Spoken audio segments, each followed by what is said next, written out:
Hello दोस्तों, स्वागत है आपका हमारी इस नई वीडियो में। आप देख रहे हैं आपका अपना यूट्यूब चैनल अप्रेंटिसशिप गाइड, जिसमें है ऑल अबाउट अप्रेंटिसशिप ट्रेनिंग। दोस्तों, इस वीडियो में अपन बात करेंगे हिंदुस्तान एरोनॉटिक्स लिमिटेड के एलसीए तेजस डिवीजन बेंगलोर कॉम्प्लेक्स की ओर से निकाली गई रिक्रूटमेंट के बारे में। जी हाँ दोस्तों, एचएएल बेंगलोर कॉम्प्लेक्स जो कि एलसीए तेजस डिवीजन है, उसकी ओर से 11 फरवरी 2026 को एक ऑफिशियल नोटिफिकेशन जारी किया गया है, जिसमें यहाँ पे एंगेजमेंट किया जाएगा। पर्सनल्स का टेन्योर बेसिस रिक्रूटमेंट यहाँ पे निकल के आई है नॉन एग्जीक्यूटिव कैडर के अंदर में। तो Hindustan aeronautics limited A military central public sector का अंडरटेकिंग है। इसके द्वारा यहाँ पे रिक्रूटमेंट निकाली गई, जिसमें टेन्योर बेसिस रिक्रूटमेंट है वो निकल के आई है 4 साल के लिए। यहाँ पे कैंडिडेट को नॉन एग्जीक्यूटिव कैडर के वेरियस जो डिविजन है एचएएल की, उसमें यहाँ पे रखा जाएगा। तो number of post, vacancy, breakup, qualification, experience requirement आप अपने यहाँ पे देख लेते हैं। सबसे पहले पोस्ट एंड चैनल स्केल है, फिर नंबर ऑफ पोस्ट है, फिर क्वालिफिकेशन, फिर डिवीजन ऑफ पोस्टिंग है। तो डिप्लोमा टेक्नीशियन मैकेनिकल D6 की यहाँ पे आप वैकेंसी देख सकते हो। EWS की 3, ओबीसी की 3, एससी की 3, एसटी की 1 और रिजर्व की 12। रेगुलर फुल टाइम डिप्लोमा है वो कैंडिडेट के पास में mechanical engineering, general mechanical engineering from a recognised institute, state board technical education under 10+3 systems में होने जरूरी। डिवीजन ऑफ पोस्टिंग्स आगे आप देख सकते हो कहाँ कहाँ पोस्टिंग रहने वाली है। फिर डिप्लोमा टेक्नीशियन सिविल की बात करें, ईडब्ल्यूएस की एक vacancy, full time diploma civil engineering में होना जरूरी है। फिर टेक्नीशियन इलेक्ट्रिकल C5 की यहाँ पे ओबीसी की 5, एससी की 3, एसटी की 1 एंड रिजर्व की 9 वैकेंसी है।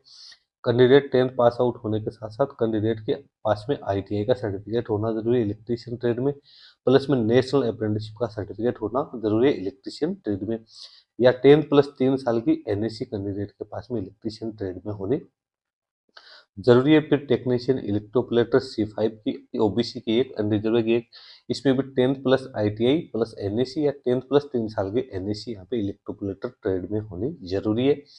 फिर टेक्नीशियन फिटर C5 की ओबीसी की 9, एससी की 7, एसटी की 4 अनरिजर्व की 9 वैकेंसी, इसमें भी 10th plus NTC fit trade में या प्लस एनएससी या 10+3 साल की डायरेक्ट एनएससी होने जरूरी है। टेक्नीशियन हीट ट्रीटमेंट रिजर्व की 1 vacancy, 10th plus NTC plus NSC का सर्टिफिकेट यहाँ पे भी मांगा गया। टेक्नीशियन मशीन C5 है, इसमें ईडब्ल्यूएस की 1, ओबीसी की 1, एससी की 1, एसटी की 1, इसमें भी 10th plus NTC plus NSC का सर्टिफिकेट या 10th प्लस डायरेक्ट एनएससी का सर्टिफिकेट कैंडिडेट के पास में होना जरूरी। टेक्नीशियन टर्नर ईडब्ल्यूएस की 1, अनरिजर्व की 1 है।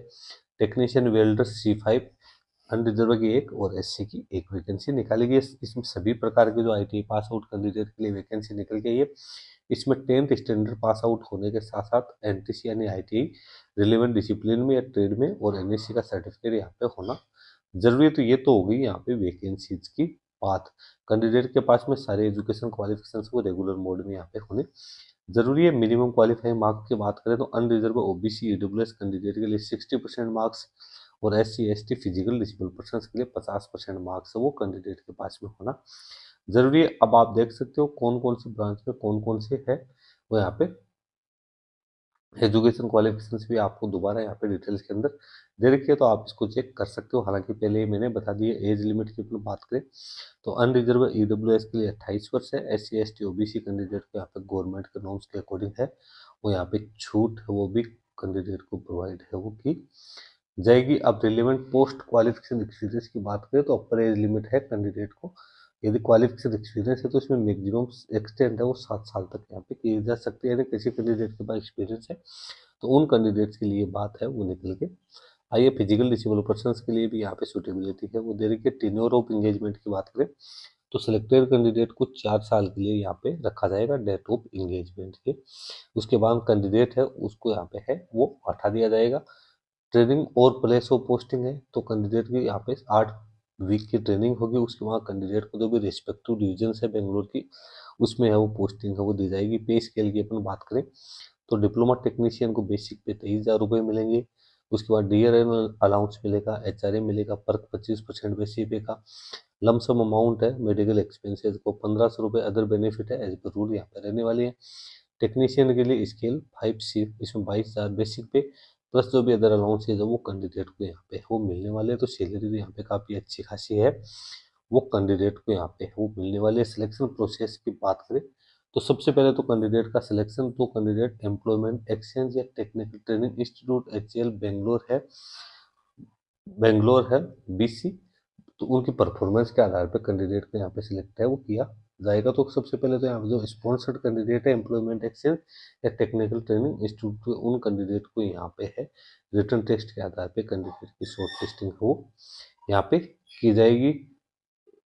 उसके बाद यदि ज़्यादा कैंडिडेट की संख्या यहाँ पे रहती है तो परसेंटेज बेस पे भी कैंडिडेट की यहाँ पे वो छटनी की जा सकती है। डेट टाइम और वेन्यू है रिटर्न टेस्ट का, तो वो शॉर्ट लिस्टेड जो कैंडिडेट है उनको इसके ऑफिशियल वेबसाइट ईमेल के जरिए दे दिया जाएगा। रिटर्न टेस्ट है वो 2.5 घंटे का होगा।